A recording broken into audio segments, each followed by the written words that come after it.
હવે ખાસ કરીને જે વાત કરવાની છે વરાપ અને વરસાદની, આમ જોવા જઈએ તો આપણે 11 તારીખ સુધી, 11 જુલાઈ 2025 સુધી જે આપણે વરસાદની આગાહી કરેલી હતી, જેમાં આપણે જણાવ્યું હતું જે પ્રમાણે 3 થી 8 જુલાઈ દરમિયાન સારા વરસાદો અને 9, 10 અને 11 તારીખ એમ 3 દિવસ સુધી હળવા છૂટાછવાયા ઝાપટાઓ છે એ નોંધાતા રહેશે.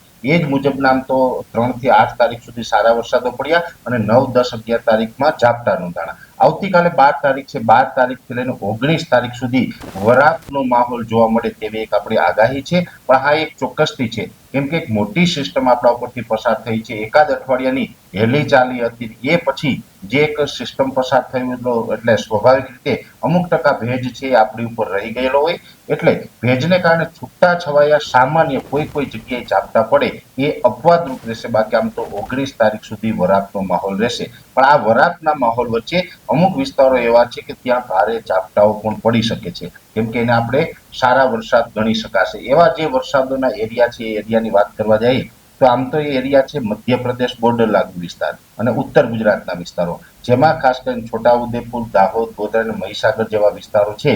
તેમાં જે આવનારું એક અઠવાડિયું છે એટલે કે 12 થી લઈને 19 તારીખ છે, તેમાં વચ્ચે 2 થી 3 દિવસ ગમે ત્યારે ત્યાં ભારે ઝાપટા નોંધાઈ શકે તેવી શક્યતાઓ રહેલી છે.